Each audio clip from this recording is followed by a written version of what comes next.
Good morning. It's fantastic to be here on a beautiful spring day in our Redmond campus. We sort of obviously prayed hard and got the sun out for you all.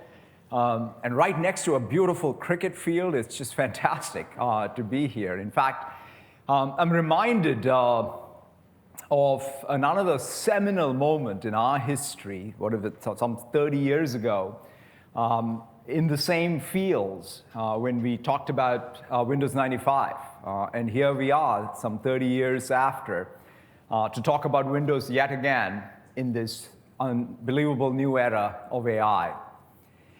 In many ways, in some sense, if you go all the way back to even birth of at least modern computing 70 years ago, the pursuit has always been about how to build computers that understand us instead of us having to understand computers.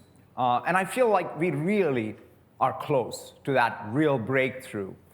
And that's what I want to talk about. I mean, if you think about the new user interface, the universal user interface that's multimodal, that you can support text, images, video, both as input and output, we have that. We have memory that retains the important context, recalls our personal knowledge and data across all of the applications and devices.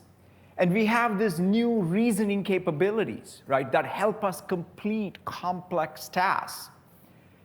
We're entering this new era where computers not only understand us, but can actually anticipate what we want and our intents.